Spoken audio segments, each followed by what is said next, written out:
Can you believe what you have been seeing on CNN today, ladies and gentlemen? Can you believe it? Supposedly, a CNN reporter found Osama bin Laden, took a television camera crew with him, went into Osama bin Laden's hideout, interviewed him and his top leadership, his top lieutenants and colonels and generals in their hideout. This is a CNN reporter with a camera crew. And he came out and told everybody, within 3 weeks, Osama bin Laden is going to attack the United States and Israel. Now, don't you think that's kind of strange, folks?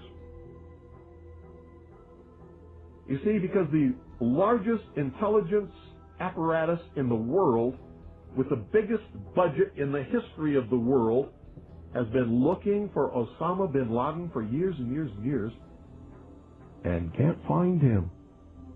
A reporter from CNN and his little camera crew got in to Osama bin Laden's secret hideout and conducted an interview. If you don't believe me, tune into CNN. They're probably running it right now as I'm speaking. And if you believe it, you are one of the stupidest jerks that ever lived on the face of this earth. And whatever is going to happen that they're going to blame on Osama bin Laden, don't you even believe it. When in hell are all you people going to wake up?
An examination of the building's steel beams and columns could have shown whether explosives had been used to slice them, but virtually all of the steel was removed before it could be properly investigated, then put on ships to Asia to be melted down. It's important for us to not reveal how we collect information. That's what the enemy wants. And you have no evidence that the government's behind 9/11, and I frankly think it's an awful thing to allege, considering it's not true and you haven't proved that it is. It's totally implausible. Like, we would report that if that were true. Because these guys own our government. They print our money, and they own not only the government, but they own you. You are their property. So, in other words, these guys print the money, they run the country, and they own you, and they own everything around it. And so they make the laws, and that's why they can decide who can kill who, and who can get away with who, and who can get away with whatever, because they make the laws and they decide, all right?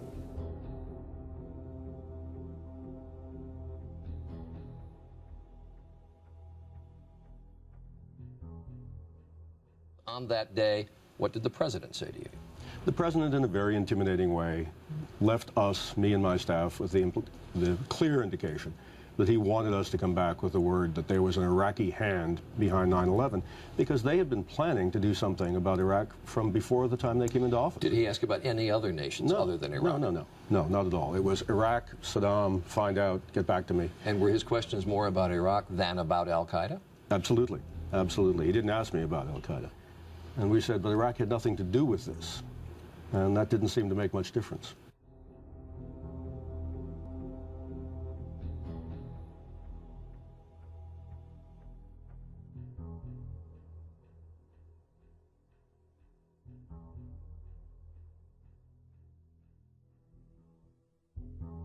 And we'll continue to work together to achieve peace. That's what we want. Freedom and peace. Look at the Council on Foreign Relations.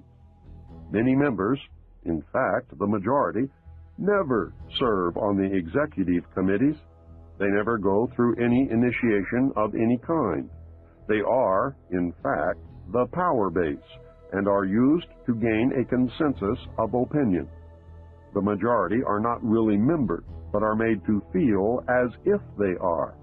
In reality, they are being used and are unwilling or unable to understand. They may have been or may be members of the Christian or Jewish religion, but that is only to further their own ends. They are, and always have been, Luciferian and internationalist.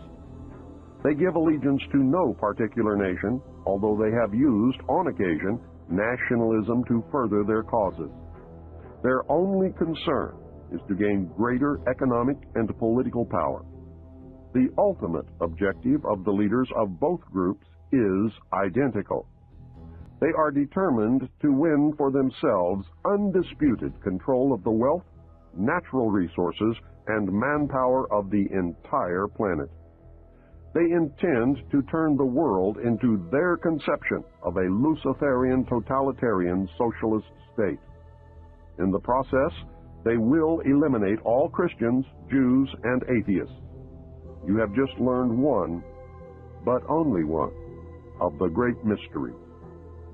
The people who are running this country from behind the scenes do not care a thing about Americans or bloodshed anywhere. I think we're going to awaken one day to find out that we've all been too relaxed and entertained and watching television and being entertained with all the cares of life, never realizing what is going on in this country. In the secret, ladies and gentlemen, they are at least, very bare minimum, 50 to 100 years ahead, beyond what you can even imagine.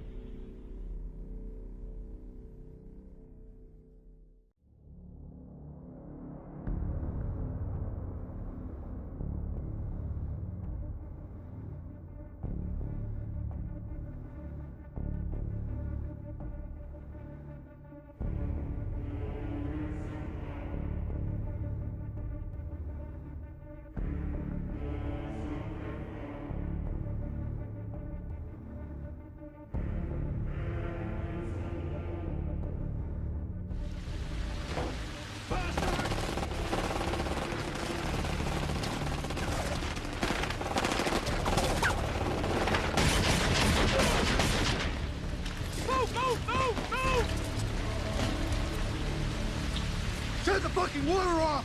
We're in a bad way here. Send the cats. I repeat, send the cats.